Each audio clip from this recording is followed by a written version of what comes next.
자, 그래도 그럼에도 불구하고 추석 연휴 이후에 다시 또 우리가 현실 세계에 딱 부딪힌 거 아니겠습니까? 예. 무건성도 끝나셨고 이제 계속 또 말씀하셔야 되는데 예. 요즘에 좀 어떤 말씀을 좀 해주고 싶으세요? 그러니까 지금 그러니까. 보면 저는 지금 보면은 음. 윤석열 대통령이 계속해서 뭐 어제도 향군 가가지고 가짜 평화론이 활개치고 있다 또 이렇게 얘기를 해가지고 아니 우리가 추석 연휴 지나면서 와, 이 선물도 받고 희망을 보고 하는데 윤석열 정권, 윤석열 대통령의 모습은 똑같아요. 한결같다. 예. 이거 좀 절망적인 그런 느낌도 드는 상황인데요. 어떻게 보십니까? 그러니까 이건 역시도 우리가 좀 냉철하게 봐야 될 지점이 어디냐면은 네. 이제 안보 지상주의 국가가 기원했다. 아, 안보 지상주의 국가. 예, 그러니까 예전에 우리가 봤던 반공주의 이런 거 아닙니까? 뭐 유사할 수도 어, 있습니다. 예. 그러니까 이런 걸 봐야 되겠죠. 제가 이제 그 어제 노무현 재단 세미나 가가지고 안보 국가라는 개념을 제시했는데, 아, 14 예. 남북 뭐 정상선언 보니까 16주년. 뭐 문정인 교수, 뭐 유시민 작가 뭐 네. 앉아가지고 아. 듣는데 다들 좋아하시대. 그래요. 그러니까 내가 거기서 이제 그 이남주 교수는 옆에서 같은 발제자였고, 어. 근데 내가 안보 국가라는 개념을 안보 제시했는데, 국가. 오, 예. 뭡니까? 이거는 뭐냐면은 국가 간에 요즘은 세계화된 시대로서 경제적 상호 의존 체제다. 그렇죠. 경제가 예. 얽혀 있다. 그럼요. 근데 어느 날 안보상의 이유로 음. 이 경제적 상호 의존이 주는 이익을 포기하거나 어. 제한할 수도 있는 결심을 할 수 있느냐. 네. 예를 들면 음. 우리가 안보가 중요하다고 해서 한미일 중군사 동맹을 맺고 네. 중국과는 탈중국을 하려 그러면은 사실은 경제적으로는 손해잖아요. 그렇죠. 근데 결심할 수 그럼요. 있냐? 음. 그러니까 무슨 얘기냐면 이게 안보 논리를 지상주의적으로 음. 신봉하다 보면 경제적 이익 정도는 유보하거나 아. 부차적 이익으로 주변화해 버릴 수 있다 이거예요. 그러니까 안보가 제일의 가치고 그게 그렇죠. 워낙에 크기 때문에 다른 네. 거는 그냥 포기해도 돼. 이렇게. 네. 안보 지상주의? 대표적으로 미중 관계를 보면 예. 이제 질정학이 부활해 가지고 안보가 우선 시대는 정책이 되다 보니 미중 간의 전략 경쟁이 이제 그 강도가 높아졌는데 네. 그 과정에서 무역 전쟁이 벌어졌거든요. 그렇죠. 이거는 미중 양쪽의 손해거든. 그러나 그 손해인 걸 피를 철철 흘리면서 감수한다 이게. 그 이어지고 있고 트럼프 때부터 격화된 게. 그렇죠. 그리고 지금 저기 그 미국에서 그 차이나 이니셔티브라고 그것도 트럼프 때 만든 건데 그 중국의 유학생이나 그 중국의 학자들한테 자국의 산업 기술에 접근시켜서는 안 된다. 이래가지고 감시 체계로 들어간 결과 네. 중국계 학자 1,400명이 미국에서 쫓겨났습니다. 아. 그분들이 중국으로 돌아가가지고 지금 칭화대, 인민대 이런 데서 강의하고 있거든요. 네. 쫓겨난 거예요. 쫓겨난 거예요. 그다음에 유학생도 안 받아요. 허. 자, 이게 미국에 어떤 영향을 줬느냐? 네. 엄청난 미국의 손실이 돼버린 거지. 미국의 손실이다. 어. 그게 왜 미국의 손실입니까? 왜냐하면 미국 지식 세계에 그 중국인 학자들이 차지하는 확실한 기여와 그 미국도 역할이 도움을 있었거든요. 받았다는 거네요. 그러면 중국 그렇죠. 학자들이 와서. 예를 들면 네. 미국은 그런 지식의 개방성으로 지금까지 성장해온 나라거든요. 2차 대전 때 유대인들이 독일에서 탈출해서 미국으로 왔지. 거기에는 과학자와 기업가들이 있었잖아. 네. 그 사람들 힘으로 전쟁 이긴 거예요. 돈도 아인슈타인 가져오고 생각도 지식도 나고. 가져오고 네. 과학도 가져왔단 말이야.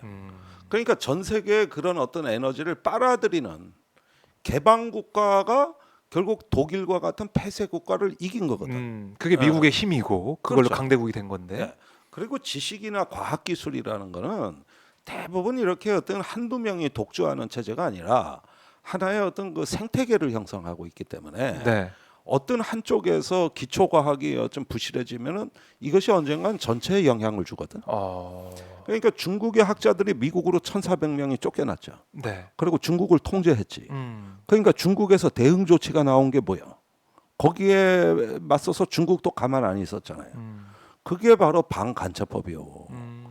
자국의 안보와 산업 기술을 네. 이젠 통제해가지고 미국이나 그 추종 세력이 접근 못하게 하겠다. 네. 이게 방간첩법이거든요.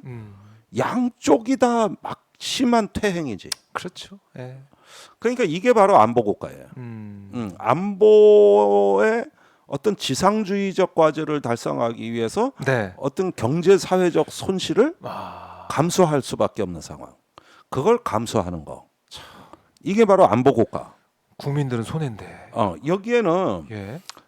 몇 가지 부작용이 따르는데 네. 당연히 어떤 지식의 그 지체가 따르겠지만 그렇죠. 그거 말고도 시민의 자유가 제한이 되고 당연히 안보 국가는 통제 국가, 감시 국가를 동반한다. 네. 그렇게 되면은 이제 그 시민의 그 자유가 제한될 뿐더러 어떤 어떤 정치적인 장벽 없이 활발하게 네. 그 교류하고 협력하면서 거기서 이제 생산적 투자가 이루어지는 이런 어떤 경제의 역동성이 저하될 것이고 그다음에 공급망의 위기가 닥치는 그렇죠. 이런 재앙적 부수적 피해가 예상이 돼. 그런데 이걸 감수하는 쪽으로 가는 게 안보 국가라 이거야. 근데 한국이 지금 안보 국가로 가. 안보 지상주의 예. 국가, 안보 국가로 가고 있는 거거든요. 그러니까 국민들한테 묻는 거예요. 배고파 죽겠다 하는 국민들한테 그래도 총 맞아 죽는 것보단 낫습니다. 이렇게 이야기하는 거지. 그렇게 해가지고 경제를 안보에 종속시키는 거죠. 경제를 안보에 종속시킨다. 근데 제가 이번 추석 연휴 때 뭐 친구도 만나고 지인도 만나서 얘기를 좀 들어보면 사실은 이 진보 보수 이런 거 할 것 없이 성향을 떠나서 이 너무 국민들을 너무 낮게 보는 거 아니야 이런 얘기를 하더라고요. 왜냐하면 지금 리더십이 나를 따르라 이렇게 그냥 막무가내로 따라오라 이런 식으로 국민들을 국민들한테 소리치고 이렇게 강제적으로 데려올 수가 없는데 국민들한테 설득을 하든가 아니면 행동으로 보여줘서 국민들이 자연스럽게 따라올 수 있게 국민들 이쪽 방향이 맞구나라고 생각해서 따라갈 수 있게 만드는 게 지금 리더십의 어떻게 보면은 이상향으로 볼 수가 있는데 그게 지금 아니다 보니까 이거 너무하다, 너무 거칠다, 국민을 너무 뭐 이른바 개돼지로 보는 거 아니냐 이런 얘기까지 하더라고요. 그러니까 뭐 도어 스태핑 기자회견 다 없어졌어요. 그렇죠. 대통령 그렇죠. 안 해요 이제. 국무회의 때 한마디 하는 걸 그걸 생방송으로 그냥 하면서 질러대는 거죠. 예. 그러면서 무슨 소통 용산 시대 뭐 그런 얘기를 했으니 이제 와서 보면 다 사기극인데. 근데 이거는 그냥 어떤 국민을 갖다가 개돼지로 보고 네. 나를 따르라고 앞서서 나가는 어떤 솔선수범형의 어떤 그런 어떤 지도자 상이냐 그러면은 그것도 아니에요. 그것도 아니다. 그것도 아니고 이런 거예요. 그러니까 맨날 성적이 안 나오는 애가 있어요. 성적이 안 나오는 애가 있다. 네. 꼭 선생님 탓하고 네. 참고서 탓하고 아니면은 그날 재수가 없어서 네. 시험을 망쳤다. 다 쟤 때문이야. 이런 애가 다음에 시험을 잘 보겠어? 왠지 좀 저도 좀 찔리는데. 그런데 그래도 예. 내가 뭐 어디가 부족해서 성적이 안 나왔을까? 이게 내가 뭘 놓쳐서 이렇게 됐을까? 이런 애들이 다음에 시험 잘 봐. 자기 성찰 반성하고 네. 시험이 한 번은 끝나는 게 아니니까. 그렇죠. 계속 이어지는 거잖아요. 그런데 저렇게 남 탓하는 거는 이제 자신이 없다는 뜻이에요. 맞아요. 자신이 없다. 맞아요. 자신이 없으면은 내가 나를 반성하고 성찰하고 이렇게 해도 다음에 시험 잘 볼 자신도 없고 안 될 것 같고 이러니까 괜히 남 탓하는 게 낫다. 막 그러니까 이제 물어뜯고 네. 탓하고 투정 부리고 오히려 오히려 이런 모습에 가깝다고 봐야 되겠어요. 그래요. 그래서 이게 이제 국민들을 좀 짜증나게 하는 건데 사실은 국민들 책임도 있어요. 국민들 책임도 있다. 그럴 때는 정말 매섭게 혼내줘야 되거든. 근데 그걸 안 하고 머뭇거리니까 네. 이제 더 기가 살아가지고 그러니까 말이 많아진 거거든. 진짜 무건 수행이 필요한 건 내가 아니라 저 용산 무건수행 필요하다. 용산은 네. 딱 눈 딱 감고 네. 한 달만 무건 수행하고 자세를 낮추면은 저거 지지율 10%는 올라가. 그리고 그냥 말 없이 국민을 위해 봉사하겠습니다. 꼭 필요한 소통만 하고 정말 낮은 곳으로 가서 국민을 돌보겠습니다. 네. 그리고 저기 쓸데없이 뭐 반국가 세력이 어떻고 뭐가 무장 평화 뭐 가짜 평화가 어떻고 이거 딱 한 달만 멈추면은 저 지지율 10%는 올라간다고. 그런데 멈출 수가 없는 거야. 왜냐하면은 나는 원래 뛰어나고 실력이 있는 아주 저 우수한 학생이야. 네. 지금 나온 걸 내 점수로 보지 마.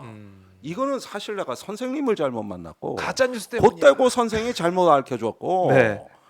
그다음에 저기 내가 그날 몸살도 걸렸었고 그다음에 요즘 나오는 참고서가 잘못돼서 그랬던 거야. 그리고 시험을 망친 거야. 이래지 그 시험으로 날 보지 마. 이러면 말끝마다. 그래서 그 오연호 교수, 서강대 교수가 쓴 왜 우리는 차별에 찬성합니다라는 책에 네. 그 서두에 나오는 왜 인터뷰한 여학생 얘기가 나오잖아요. 근데 이 여학생이 꼭 이런 말투를 쓰는 거예요. 선생님 제가 수능을 망쳐서요. 한두 번이 아니라 몇 번 반복되는 걸 보고 이제 알아듣는 거죠. 나는 서강대 올 수준이 아닌데 그때 수능을 망쳐서 이렇게 됐다. 이렇게 좀 알아봐 달라는 게 습관이 돼버려. 이게 습관이 됐는데 그래가지고 이 오연호 박사가 3,000명을 인터뷰하고 쓴 책이 우리는 차별에 찬성합니다거든요. 그래서 그 청년 세대의 어떤 그 심리 구조를 파헤치고 나서 정작 오연호 교수는 그 책 쓰고 엄청 괴로워했어요. 왜요? 청년들에게 따뜻하게 기회를 제공해 주는 게 아니라 문제점을 들춰내는 책이 돼 버려 가지고 네. 상당히 본인도 양심의 가책을 느꼈다는 거거든. 그런데 그 책이 사실은 예. 어떤 그 내부의 그 청년들의 서열 문화, 그 학벌과 수능으로 서열화되는 네. 그 의식 구조를 밝히는 데는 아주 탁월한 책이거든. 그러니까 내가 오연호 교수를 만나서 직접 물어봤잖아. 근데 그 책 얘기를 하는 걸 불편해하더라고. 그랬더니 요즘 좀 뜸해지셨어. 그런데 거기서 볼 수가 있군요. 예, 그렇습니다. 그러니까 이게 그 책에 나오는 그 심리 구조와 윤 대통령 심리 구조가 비슷한 거예요. 이거는 말이야 좌파 세력이 24시간 나를 가짜 뉴스로 욕하고 네. 거리에는 온갖 나를 욕하는 플랜카드 다 도배를 해놨고 내가 지금 이렇게 인정 못 받는 건 그것 때문인 거야. 그것 때문이라고.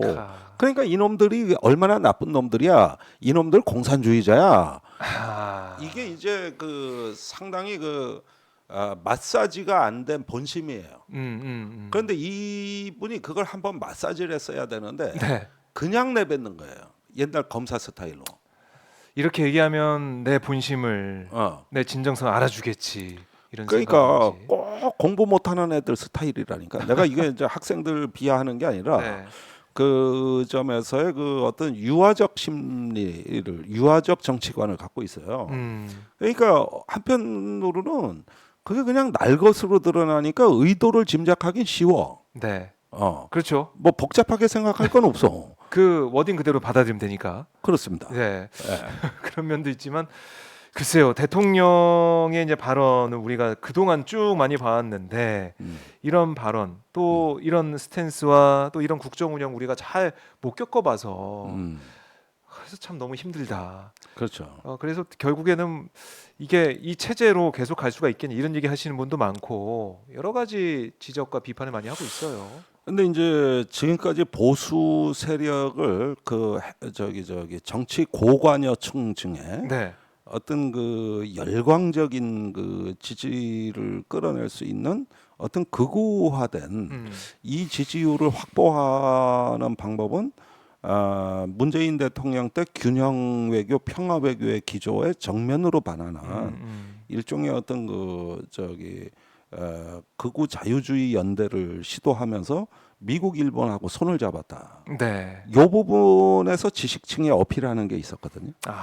그런데 이 추석 연휴 때는 그 점에서도 약간의 균열이 지금 가해지기 시작했다는 거예요. 그래요. 왜 그러냐? 네. 우선 우크라이나 전쟁이 점점 엉망이 돼가고 있다. 그 어떻게 정리를 또 엉망진창이 할지. 돼가고 있다. 네. 그다음에 미국 정치가 심상치가 않다. 이거 하원 의장이 하원 의장 해임됐어요. 해임을 시키고. 그 가장 큰 피해자는 우크라이나예요. 그 예산안이 정식 예산안이 통과가 안 돼가지고 네. 우크라이나에 지금 재정 지원을 할 수가 없어요.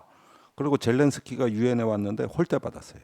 그렇죠. 예, 발언도 못하고. 그렇습니다. 그런데 폴란드하고 슬로바키아가 더 이상에 대한 우크라이나 지원을 거부한다고 발표했어요. 자유주의의 연대. 네. 그 우크라이나 전쟁을 둘러싼 하나의 어떤 그 미국이 지도하는 하나의 단일 대우가 이제는 서서히 저는 이제 유지가 되기 힘들어졌다고 봐요. 상당히 위기입니다 지금이. 그래요. 위기고 국제사회도 지금 격변하고 있다. 그렇습니다. 위기다. 이게 굉장히 중요한 위기예요. 네. 그럼 뭐 철없이 한미일 떠들고 우크라이나 지원하고 나토에 가 보셨자? 지금 나올 게 없어. 잔뜩 벌려놓긴 벌려놨는데. 네.